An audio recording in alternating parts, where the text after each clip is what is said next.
It is a beautiful day in the neighborhood and I am in traffic. So I figured that I would come and do an entry into my car chronicles. It might even technically be part of the dating chronicles because of the nature of the topic. Although it's not just limited to dating, so there's that. Anyway, so I was online a couple of weeks ago, saw a question that said, do you ever really get over a breakup? And so at the time, my answer was yes, but it changes you in some way. And I stand by that answer. But now I've been thinking, like literally for the last couple of weeks, define get over. And the reason that I say that is because a lot of us live with a lot of pain every day that's been inflicted by not just the breakup, but the relationship itself. Yes, it changes you. Yes, it causes you to respond in ways that you may not have previously. And it's nearly impossible to go back to the person that you were when you encounter certain trauma. There are a lot of us who have scars that are one trigger or one reminder away from reopening. And if that's the case, are we really over it? And I'll preface it by saying this. You might be over the person. Like, you don't want to be with them. You don't think about them. And when you do, you just want to choke them. But the event itself, are you ever really over it? I am very clear that not just my divorce, but my marriage changed me. Now, I was very young when I met my ex-husband. I was very naive. I was very gullible in a lot of ways. And being in that situation and being exposed, I'm trying because I have children and Anyway, there were a lot of things that happened in the context of that relationship and subsequently during that breakup and even post-divorce that changed me completely, and I will never be the same. On one hand, I shouldn't be, because like I said, I was 17 when I met him and I'm 50, so yeah, there's that maturity and all, but there are some situations and circumstances and events that I will probably never fully heal from, and I'm very cognizant of that. I don't have a lot of relationships under my belt, probably because of that, because I am battle shy and war weary. This last relationship, the way that he chose to end these relationships or end our relationship on both counts left me not just wounded, but yeah, I definitely have triggers for that. So subsequently, any relationship that I'm having or I'm trying to have now, I'm sensitive to a lot of behaviors that feel familiar. And, so now I'm at the point where I'm trying to really differentiate between a red flag and a trigger. And I'm not quite sure that you can extrapolate. Can you extract? Can you pull out the red flag versus the trigger? I think that they're hopelessly bound together. I really do. Maybe your triggers are red flags for you, and red flags are triggers. I did do a vlog yesterday that I scheduled for tomorrow, so you'll hear some of this, but one of the things that I really am sensitive to is lack of time and emotional and of men who are emotionally unavailable. And so when I feel that, or when I experience that, like, I get really, really unsettled, and it bothers me, and I don't prefer that state of being.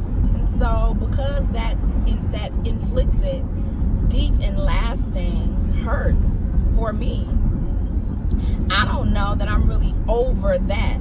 I don't know that I ever really will be over that. That's something that I feel like I need. That's something that I feel like is a must-have in my relationships. I'm not willing to settle. And so when I feel it and I experience it, I respond accordingly. Now, I don't necessarily respond probably in the best way. Us gonna work on that. But I will say that, you know, that shows me that the pain that has been inflicted in previous relationships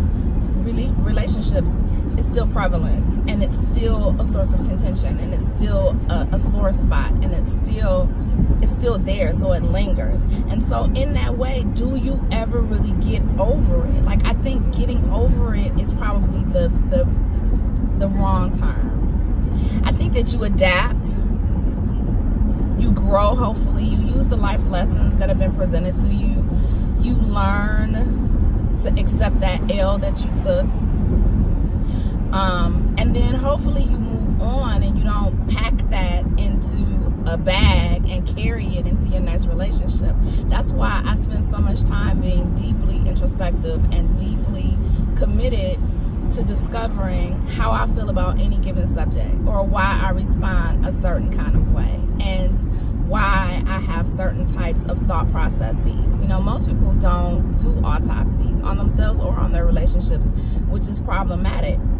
And for men, like, I feel like the same thing happens with you guys. You know, maybe not on a deeply emotional level, like women, or maybe it is. I don't know. I don't want to speak for any of you. You know, the most that I ever see is, you know, women who take y'all money, and, you know, you feel like women are gold diggers and things of that nature, and you apply that unilaterally or across the board to other women.